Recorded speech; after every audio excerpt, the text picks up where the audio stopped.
Assalamualaikum sahabat UMV, kembali lagi dengan konten inspiratif dan menarik dari Al-Quran Braille Official. Dengan subscribe, like, komen, dan share konten inspiratif dari Al-Quran Braille Official, sahabat telah ikut berkontribusi dalam program pemberantasan buta huruf Al-Quran Braille.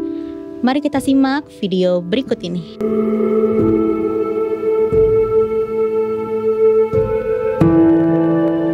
Assalamualaikum warahmatullahi wabarakatuh. Sahabat UMV, kembali lagi kita dalam podcast Membuka Mata Hati.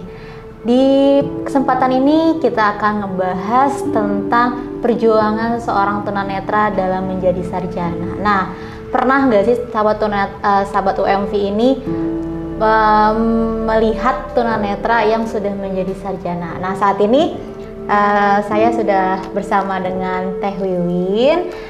Assalamualaikum Teh Wiwin. Waalaikumsalam warahmatullahi wabarakatuh. Teh Ayani. Sehat Teh Wiwin, kabarnya gimana? Alhamdulillah. Gimana Teh? Sehat? Alhamdulillah. Nah, ngebahas tentang perjuangan tunanetra dalam menjadi sarjana nih Teh Wiwin ya. Boleh tahu nggak sebelumnya riwayat pendidikan Teteh dari SD, SMP, terus SMA-nya itu di mana aja Teh? Saya SD SMP di SLBA, YPLB di Kabupaten Majalengka Teh, di daerah asal saya. Ya. Setelah itu SMA-nya di SLBNA Citerep Cimahi, gitu Teh, di kota Cimahi. SD SMP-nya di tahun berapa Teh? SD SMP itu di SD-nya di 2000 berapa ya? 2002. 2002. Jadi 2002 tuh SD, SMP di tahun SD SMP-nya 2007. 2007 lanjut ke SMA di tahun 2010. Nah, Teh, kalau misalnya tadi udah ngelihat riwayat pendidikan Teh nih dari SD, SMP, terus SMA. Terus ada nggak motif atau alasan Teteh untuk melanjutkan kuliah tuh seperti apa? Alasannya itu ya pingin menambah ilmu aja Teh, pingin mencari ilmu yang sebanyak-banyaknya. Kemudian sebenarnya tujuannya bukan untuk biar jadi pegawai negeri, sebetulnya tidak ya Teh, karena itu kan rezeki ya Teh. Ada kan yang udah kuliah lulus S1 misalkan tapi belum jadi PNS juga. Bahkan ada juga yang tidak kuliah tapi dia bisa bekerja dengan pekerjaan yang bagus ya Teh. Itu jadi sebetulnya kalau untuk jadi PNS itu bukan tujuan utama sebetulnya. Tujuannya sih pengen meningkatkan kualitas hidup Teh. Kalaupun misalnya ada rezekinya jadi sarjana, jadi PNS, alhamdulillah, mungkin itu rezekinya ya Teh. Kalaupun tidak, insya Allah karena ilmu itu kan tidak berat dibawa ya Teh. Ketika nanti saya sudah berumah tangga, bisa menjadi ibu yang baik gitu. Jadi bisa mendidik anak-anak saya kelak menjadi generasi yang Qurani, seperti itu ya Teh. Harapannya seperti itu ya Teh ya. Nah, selama itu tuh ada nggak Teh dalam menentukan jurusan tuh bingung atau gimana gitu? Ada Teh, ada kebimbangan sebetulnya. Sebenarnya saya tuh pinginnya ngambil jurusan PLB. Kenapa tuh Teh? Ada dua pilihan, ada PLB sama PAI ya Teh. Karena pingin ngajar anak-anak SLB tadinya gitu. Pingin kalaupun misalnya enggak langsung jadi PNS misalkan, tapi bisa berinteraksi dengan anak-anak yang di SLB, bisa lebih memahami karakter mereka, bisa lebih berinteraksi lah intinya gitu ya Teh. Terus kemudian yang keduanya pilihannya itu ke PAI. Karena kan saya itu sekolah di SLB juga kan ada belajar agamanya juga ya Teh. Kemudian ada asramanya juga berbasis pesantren. Jadi ya insya Allah udah ada dasar gitu untuk ke sana. Jadi kalaupun misalnya ke jurusan PAI itu tidak akan terlalu sulit penyesuaiannya gitu Teh. Kalau untuk lokasi kampusnya atau jurusan kuliahnya ada di mana tuh Teh? Kampusnya ada di Jalan Kamarung nomor 25 di Cimahi Utara Teh.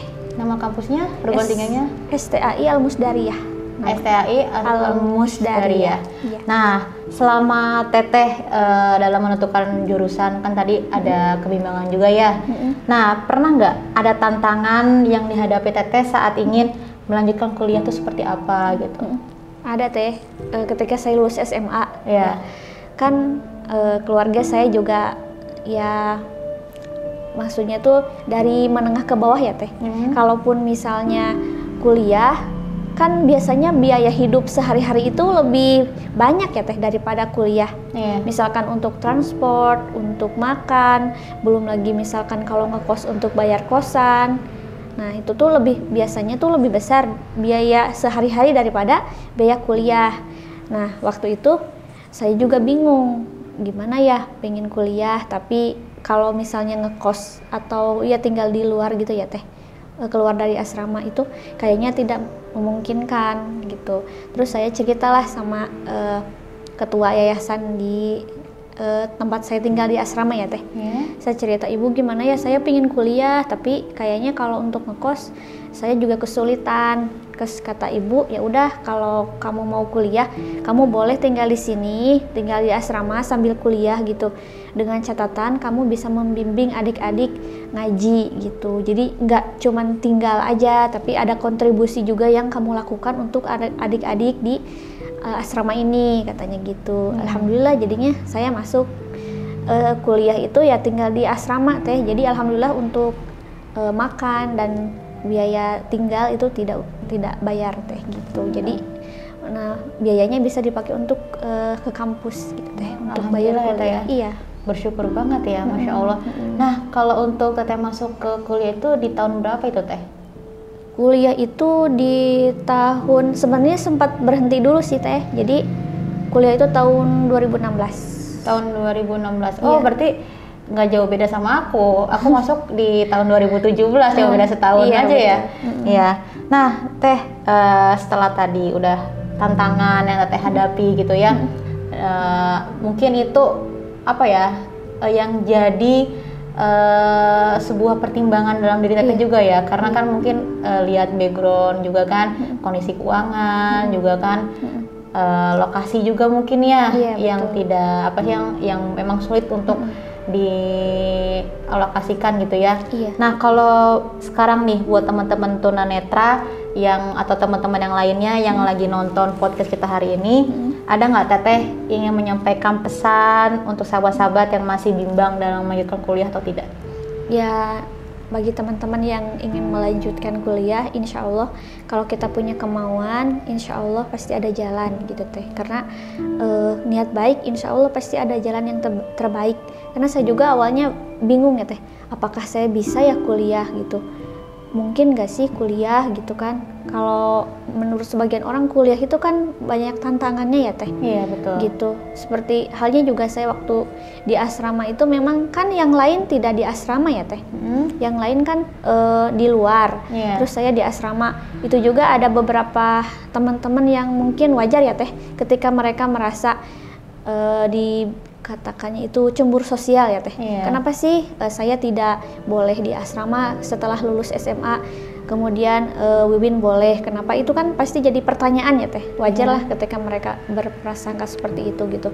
Terus ada juga memang ada yang setuju, ada yang tidak gitu. Termasuk dari guru-gurunya juga. Kamu kenapa pengen kuliah gitu kan, kata guru saya itu. Saya karena saya daripada di rumah terus kan Teh, nggak ada kegiatan, mendingan mencari ilmu. Kamu kira-kira mampu tidak? Kalau memang tidak mampu ya jangan diteruskan. Kalau misalkan tidak memungkinkan, itu tuh kan mungkin kayak beban mental juga ya Teh. Kenapa saya itu tidak didukung gitu, tidak dibantu gitu dengan motivasi. Tapi insya Allah bismillah saya bisa gitu.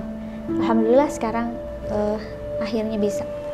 Alhamdulillah. Berarti buat teman-teman yang lagi nonton saat ini nih podcast, berarti memang harus menentukan tuh, harus betul-betul ya Teh ya, antara melanjutkan kuliah atau tidak gitu ya. Kalau misalnya ingin melanjutkan kuliah harus benar-benar dibulatkan harus gitu ya. Siap. Iya harus siap.